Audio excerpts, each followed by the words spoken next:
দীর্ঘ ৭.৫ বছর পর বিএনপি চেয়ারপারসন বেগম খালেদা জিয়া বিদেশ সফরে যাচ্ছেন। লন্ডনে পৌঁছানোর পর তিনি সরাসরি হাসপাতালে ভর্তি হবেন। সেখানে তাঁর বড় ছেলে তারেক রহমানের সঙ্গে সাক্ষাৎ হবে। ৭ বছর পর মা ছেলের দেখা হবে। খালেদা জিয়ার জন্য কাতারের আমিরের পাঠানো একটি বিশেষ এয়ার অ্যাম্বুলেন্সের ব্যবস্থা করা হয়। এতে আইসিইউ সহ সর্বাধুনিক সব চিকিৎসা সুবিধা রয়েছে। প্রধানমন্ত্রীর দায়িত্বে থাকাকালীন বেগম খালেদা জিয়া রাষ্ট্রীয় দায়িত্বে অন্তত ১৫ থেকে ২০ বার বিদেশ সফর করেছেন। এর মধ্যে ভারত, চীন, পাকিস্তান, সৌদি আরব, যুক্তরাষ্ট্র এবং ইউরোপের বিভিন্ন দেশে সরকারি সফর অন্তর্ভুক্ত।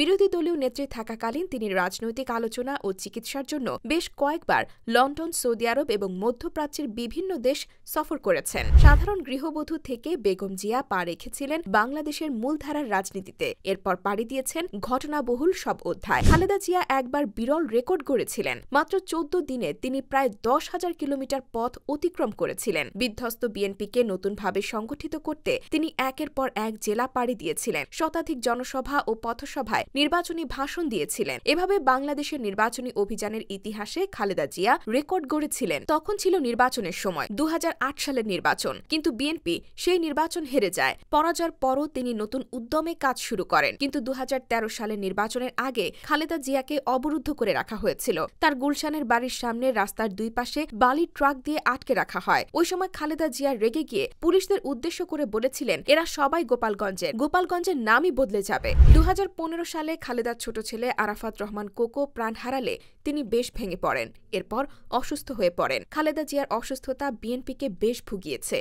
এখনও তিনি বিএনপির সবচেয়ে বড় নাম। ১৯৬০ সালে বিয়ের সময় খালেদা জিয়ার স্বামী জিয়াউর রহমান ছিলেন পাকিস্তান সেনাবাহিনীর একজন ক্যাপ্টেন। তিনি দিনাজপুরে কর্মরত ছিলেন। খালেদা জিয়া ১৯৬৯ সালের মার্চ পর্যন্ত করাচিতে স্বামীর সাথে ছিলেন। এরপর ঢাকায় চলে আসেন। কিছুদিন জয়দেবপুর থাকার পর চট্টগ্রামে স্বামীর পোস্টিং হলে তার সঙ্গে সেখানে বসবাস শুরু করেন। মুক্তিযুদ্ধের শুরুর দিকে খালেদা জিয়া কিছুদিন আত্মগোপনে থাকার পর ১৬ মে নৌপথে ঢাকায় চলে আসেন। বড় বোন খুরশিদ জাহানের বাসায় ১৭ জুন পর্যন্ত থাকেন। ১৯৭১ সালের ১৫ ডিসেম্বর তিনি ঢাকা ক্যান্টনমেন্টে পাকিস্তান সেনাবাহিনীর মেজর জেনারেল জামশেদের অধীনে বন্দী ছিলেন। পরে ১৬ ডিসেম্বর বাংলাদেশ স্বাধীন হলে তিনি মুক্তি পান। রাজনীতিতে আসার আগ পর্যন্ত বেগম জিয়া একজন সাধারণ গৃহবধূ ছিলেন। মূলত দুই ছেলেকে লালন পালন ও ঘরের কাজ করেই সময় কাটাতেন। ১৯৮২ সালে ৩ জানুয়ারি তিনি বিএনপিতে যোগ দেন। ১৯৮২ সালের ২৪ মার্চ সেনাপ্রধান লেফটেন্যান্ট জেনারেল এরশাদ বিচারপতি আব্দুস সাত্তারকে ক্ষমতাচ্যুত করেন। বেগম জিয়া এর বিরোধিতা করেন। ১৯৮৩ সালের মার্চ মাসে তিনি বিএনপির সিনিয়র ভাইস চেয়ারম্যান হন।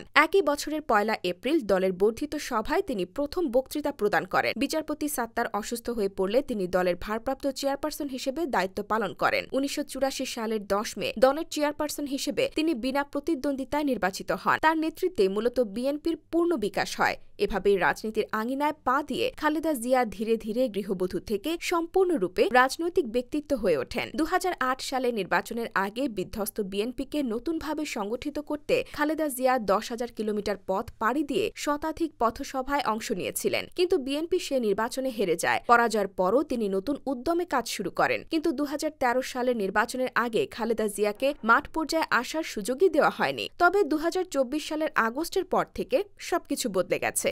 খালেদা জিয়াও বিদেশ সফরের সুযোগ পেয়েছেন।